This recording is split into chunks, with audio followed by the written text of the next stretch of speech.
Welcome back to the Weekly Crypto Recap, the show that makes sense of the chaos. Each week we walk through everything that's happened in crypto, chronologically, calmly, and with a bit of perspective.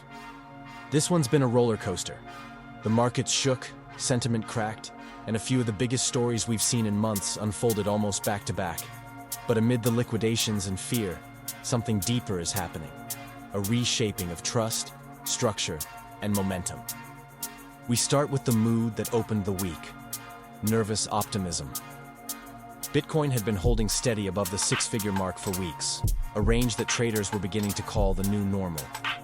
Ethereum looked solid around the mid-$3,000, but under the surface, the pressure was quietly building. Funding rates flipped negative across major exchanges. Spot buying slowed. That's the first sign that leverage is starting to dominate the market again. The calm before the flush. Then came the first wave, huge Bitcoin wallet transfers. Around $1.1 billion in BTC moved within a few hours, mostly from known whale addresses to what appeared to be exchange-linked wallets. Traders panicked. Social feeds lit up with speculation that someone big was about to dump. When you combine thin liquidity with rumor, price moves happen fast. Algorithms spotted the flows and front-ran what they assumed was selling pressure. That was enough to knock Bitcoin down a few $1,000s almost instantly. Then margin traders started getting liquidated. A small dip became a cascade. Ethereum followed, as it always does. Funding rates swung further negative. DeFi collateral got squeezed. The domino effect spread through Solana, Avalanche, Cardano, and even meme coins like Dogecoin. Nearly $1 billion in leveraged positions were wiped out in a 24-hour span. And just like that, the optimism that opened the week vanished. But the chaos wasn't just in prices, it was in the plumbing itself. In what became one of the most surreal moments of the year, Paxos, the issuer behind PayPal's PYUSD stablecoin, accidentally minted $300 trillion worth of tokens in a single internal transaction error. No hack, no exploit, just a decimal in the wrong place. Within minutes, the anomaly was detected, and the excess tokens were burned. But for a brief moment, the blockchain showed a supply that would make even central banks blush. It was harmless in practice, but symbolically disastrous. Because crypto runs on trust, and stablecoins are supposed to be the most stable thing in the room. When something that claims to mirror a dollar suddenly multiplies itself hundreds of trillions of times, it reminds everyone that code is only as good as the humans who write it. That event reignited debates across the industry about whether stablecoins should be treated like banks. Analysts pointed to comments from Federal Reserve Governor Michael Barr, who'd warned just days earlier that stablecoins could represent systemic risk if left unchecked. He wasn't being alarmist, he was being prophetic. Because when a bug like that hits headlines, regulators don't see it as a fluke. They see it as evidence that oversight isn't keeping up. The market shrugged it off quickly, but the echoes will linger. Expect stricter rules, audits, and real-time reporting requirements sooner rather than later. While that storm was still swirling, another one hit, this time from law enforcement. Authorities seized over $14 billion in Bitcoin, linked to a sprawling fraud operation out of Cambodia, led by businessman Chen Ji. The scale of this bust was jaw-dropping. Not just the money involved, but the horror behind it. The network allegedly used forced labor to run online scams, known as pig butchering schemes. Victims around the world lost millions.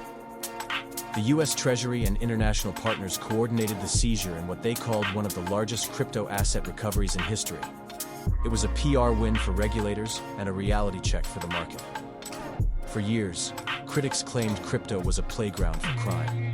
Stories like this are exactly what lawmakers use to tighten the noose. But ironically, these seizures also prove the opposite, that blockchain transparency makes hiding impossible in the long run. You can't outrun a public ledger forever. Meanwhile, amid the turmoil, one of the oldest crypto exchanges was quietly doing something completely different. Kraken confirmed it had acquired Small Exchange, a CFTC-regulated U.S. derivatives venue, for roughly $100 million. On the surface, it looked like a boring corporate story buried in a sea of drama. But it might actually be the week's most important move. This gives Kraken a fully regulated US base for futures and options. the kind of structure legacy finance respects. It's a long-term play for legitimacy, signaling that serious exchanges aren't retreating from regulation. They're embedding into it. At a time when others are just trying to survive, Kraken is building permanence. And that's the quiet theme underneath everything this week. The shift from chaos to structure. Even as volatility whipped through the charts, the real players, exchanges, funds, developers, were fortifying themselves for the next phase. The macro backdrop didn't help either. Jerome Powell spoke mid-week, and markets listened closely. His tone was cautious. He said inflation was still too high, and that the Fed would need more confidence before cutting rates. Translation: no rate cuts anytime soon. That sent risk assets, including crypto, reeling. Because every trader knows this game now. Higher rates mean tighter liquidity. Tighter liquidity means weaker risk appetite. And crypto, by design, lives on liquidity. It's the oxygen of the system. Remove it, and everything starts gasping. Powell didn't mention crypto directly, but his words were enough. Bond yields rose, the dollar strengthened, Bitcoin slipped further, Ethereum lost footing below $3,400. You could feel sentiment change almost overnight. What had been buy the dip turned into get me out. And yet, through all that pain, something quietly impressive happened. The infrastructure didn't crack, exchanges didn't halt withdrawals, stablecoins held their pegs. Even DeFi platforms, which have historically been prone to liquidations spiraling out of control, handled the turbulence with remarkable efficiency. That resilience went unnoticed by most casual observers, but for veterans, it's a big deal. The system worked, and that's not something we could have said confidently a few years ago. By the weekend, attention shifted to what happens next. The debate is split between two camps: the optimists and the realists. The optimists see this week as a healthy reset. They argue that most of the weak leverage is now flushed out. Bitcoin has found its footing near key support. If spot ETF inflows start back up again and macro conditions don't worsen, the setup could mirror the start of the last major rally, where quiet accumulation turned into violent upside.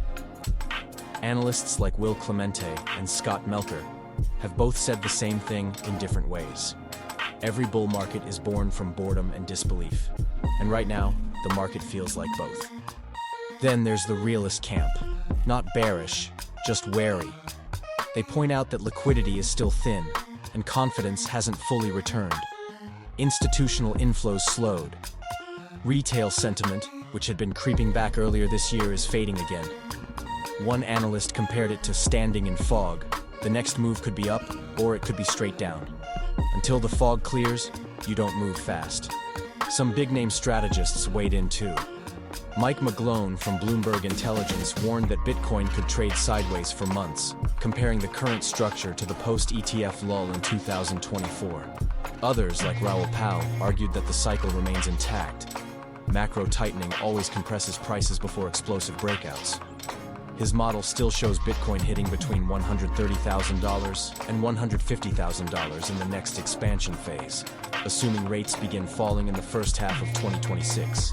Ethereum, he predicts, could lead the next leg, climbing into five-figure territory if Layer 2 ecosystems mature and regulatory clarity lands.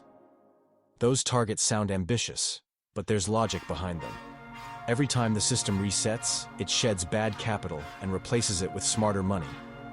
This week might have looked like destruction, but it was really pruning. The shakeouts force efficiency. They filter noise. They remind everyone that there's no easy ride here. And that's exactly how stronger floors are built. As we roll into next week, the focus shifts to narrative, because price follows story. The dominant one now is trust. Stablecoins will be scrutinized harder. Exchanges will race to prove solvency and compliance. Expect press releases, audits, transparency campaigns. You'll also see a wave of builders emphasizing decentralization again. Because whenever trust gets dented, crypto goes back to its roots. But there's also a subtle bullish undertone emerging. Developers haven't stopped building. Institutional demand hasn't disappeared. It's just waiting for clarity. Layer 2s are thriving. DeFi usage is quietly growing again, especially among Asia-based users. And every time we see panic, we also see new users entering at cheaper prices. It's the same old pattern that's kept this industry alive for 15 years. There's another layer too, the human one. People are exhausted. Crypto fatigue is real. Constant volatility, mixed with endless regulatory headlines, makes it hard to stay optimistic. But the people who do stay, the ones who read, learn, dollar cost average, and protect their assets properly, they're the ones who end up ahead. That's the paradox of crypto. The chaos weeds out the impatient and rewards the disciplined. So, as we close the book on this week, think of it as a stress test, one we mostly passed. The systems worked. The builders kept building. The regulators got louder, but the rails stayed online. If this is what a crash looks like in 2025, it's a lot cleaner than the carnage of 2018 or 2022. That's progress.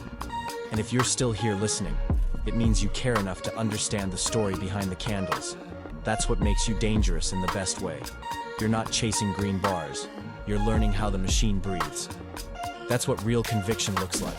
Make sure you're following the show on Spotify. Drop a 5-star rating if you're enjoying these deep dives. It really helps push the show up the algorithm. And share it with someone who's been staring at their portfolio this week wondering what the hell just happened. Because the truth is, what happened was necessary. Next week, all eyes will be on inflows, Powell's follow-up remarks, and whether the Bitcoin ETF's cooling period is finally ending. If liquidity flows back, we'll feel it fast. If not, we'll have to weather a little more chop. Either way, we'll be here to break it all down. This has been your weekly crypto recap, the most volatile classroom in finance. Follow the show, drop that 5-star, and as always, we'll see you at the top.